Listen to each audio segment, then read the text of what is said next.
ಇವತ್ತು ಅಮಾವಾಸ್ಯೆ ಇದೆ. ಇದು ಶ್ರಾವಣದ ಅಮಾವಾಸ್ಯೆ. ಈ ಅಮಾವಾಸ್ಯೆಯನ್ನು ನಾವು ಸೋಮಾವತಿ ಅಮಾವಾಸ್ಯೆ ಅಂತ ಕರಿತೀವಿ ಅಥವಾ ಭಾದ್ರಪದ ಅಮಾವಾಸ್ಯೆ ಅಂತ ಕರಿತೀವಿ.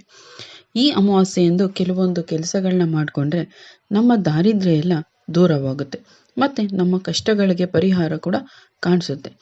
ಏನು ಮಾಡಬೇಕು ಅಂತ ಈ ವಿಡಿಯೋದಲ್ಲಿ ತಿಳಿಸ್ಕೊಡ್ತೀನಿ. ಅದಕ್ಕೂ ಮುಂಚೆ ಯಾರು ನನ್ನ ಚಾನಲ್ನ ಸಬ್ಸ್ಕ್ರೈಬ್ ಮಾಡದೆ ನೋಡ್ತಾ ಇದ್ದೀರಾ ಅವರು ಸಬ್ಸ್ಕ್ರೈಬ್ ಮಾಡ್ಕೊಳ್ಳಿ. ಹಾಗೆ ವಿಡಿಯೋಗೆ ಒಂದು ಲೈಕ್ ಮಾಡಿ ಮತ್ತು ಓಂ ನಮಃ ಶಿವಾಯ ಅಂತ ಕಮೆಂಟ್ ಮಾಡಿ. ಬನ್ನಿ ಏನು ಮಾಡಬೇಕು ಅಂತ ತಿಳಿಸ್ಕೊಡ್ತೀನಿ. ನಾವು ನಮ್ಮ ಪೂರ್ವಜರು ಸಂತೃಪ್ತಿಯಾಗಿದ್ದರೆ ನಮಗೆ ಎಲ್ಲ ಶುಭವಾಗುತ್ತೆ, ನಮಗೆಲ್ಲ ಒಳ್ಳೆಯದಾಗುತ್ತೆ. ಅಕಸ್ಮಾತ್ ಅವ್ರಿಗೇನಾದರೂ ನಾವು ತಪ್ಪು ಮಾಡಿದರೆ ಅಂದರೆ ಅವ್ರಿಗೆ ಎಡೆ ಇಡೋದಾಗಿರ್ಬೋದು, ಹೊರ ಇದ್ದಾಗ ಬೈಯೋದಾಗಿರ್ಬೋದು ಮಾಡಿದರೆ ನಮಗೆ ಈಗ ಸ್ವಲ್ಪ ಕಷ್ಟಗಳು ಬರುತ್ತೆ. ಆ ದೋಷಗಳನ್ನ ತೀರಿಸ್ಕೊಳ್ಳೋಕ್ಕೋಸ್ಕರ ನಾವು ಕೆಲವೊಂದು ಪರಿಹಾರಗಳನ್ನ ಮಾಡ್ಕೋಬೇಕಾಗತ್ತೆ.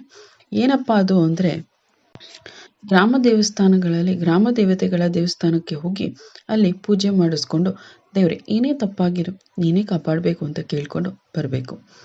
ಇನ್ನು ಎರಡನೇದು, ಗ್ರಾಮ ದೇವತೆಗಳ ದೇವಸ್ಥಾನಕ್ಕೆ ಹೋದ್ಮೇಲೆ ಅಲ್ಲಿ ನಿಂಬೆಹಣ್ಣಿನ ದೀಪ ಅಥವಾ ಮಾಲೆ ಹಚ್ಚಿ ಕುಂಕುಮ ಅರ್ಪಿಸಿದ್ರೆ ಅಂದರೆ ಕುಂಕುಮಾರ್ಚನೆಯನ್ನು ಮಾಡಿಸ್ಕೊಂಡು ಬಂದರೆ ತುಂಬ ಒಳ್ಳೆಯದಾಗುತ್ತೆ.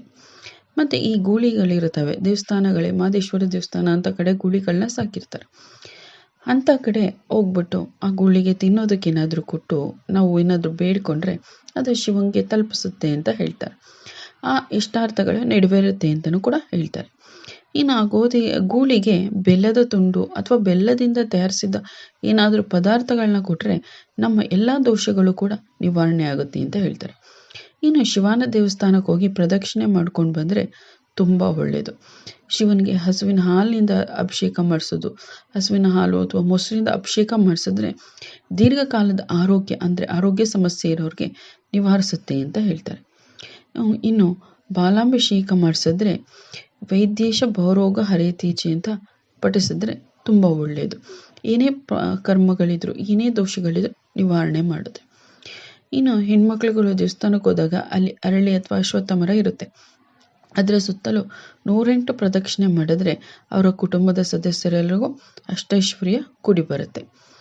ಇನ್ನು ಪ್ರತಿ ಸುತ್ತಿಗೂ ಕೂಡ ಒಂದು ಒಣದ್ರಾಕ್ಷಿ ಮತ್ತು ಒಣ ಖರ್ಜೂರನ ಇಟ್ಟರೆ ಅದು ಕೂಡ ತುಂಬ ಒಳ್ಳೆಯದು. ಪ್ರದಕ್ಷಿಣೆ ಮುಗಿದ ಮೇಲೆ ಅದನ್ನು ಭಕ್ತರಿಗೆ ಹಂಚಬೇಕು. ಹಂಚಿಬಿಟ್ಟು ಅದನ್ನು ಅನುಸೋಮವಾರ ಋತಂ ಎಂದು ಕರೆಯುತ್ತಾರೆ. ಇದನ್ನ ಆ ರೀತಿ ಹಂಚಿದ್ರೆ ತುಂಬ ಒಳ್ಳೆಯದು. ಇನ್ನು ಈ ಸೋಮವಾರದಲ್ಲಿ ನಾವು ಮಾಡುವಂಥ ಧಾರ್ಮಿಕ ಆಧ್ಯಾತ್ಮಿಕ ಕಾರ್ಯಗಳೆಲ್ಲ ತುಂಬ ಒಳ್ಳೆಯದಾಗುತ್ತೆ. ಇದನ್ನು ಮಾಡಿದ್ರೆ ನಮಗೆ ತುಂಬ ಒಳ್ಳೆಯದಾಗುತ್ತೆ. ಈ ದಿನ ವಿವಾಹಿತ ಮಹಿಳೆಯರು ಗಂಡನ ಆಯುಷ್ಯ ವೃದ್ಧಿಗಾಗಿ ಮತ್ತು ಆರೋಗ್ಯಕ್ಕಾಗಿ ಉಪವಾಸನ ಕೂಡ ದೇವರ ನೆನೆಸ್ಕೊಂಡು ಶಿವನ ಹೆಸರಿನಲ್ಲಿ ಉಪವಾಸನ ಮಾಡ್ತಾರೆ. ಮಕ್ಕಳ ಜೀವನದಲ್ಲಿ ಸಂತೋಷ ಬರಲಿ ಅಂತಲೂ ಕೂಡ ಕೇಳಿಕೊಂಡು ಉಪವಾಸನ ಮಾಡ್ತಾರೆ. ಇದು ಇವತ್ತಿನ ಸೋಮವತಿ ಅಥವಾ ಭಾದ್ರಪದ ಅಮಾವಾಸ್ಯೆಯ ವಿಶೇಷ. ಈ ವಿಡಿಯೋ ಇಷ್ಟ ಆಗಿದೆ ಅಂತ ಭಾವಿಸ್ತೀನಿ. ಇಷ್ಟ ಆಗಿದ್ರೆ ಲೈಕ್ ಮಾಡಿ.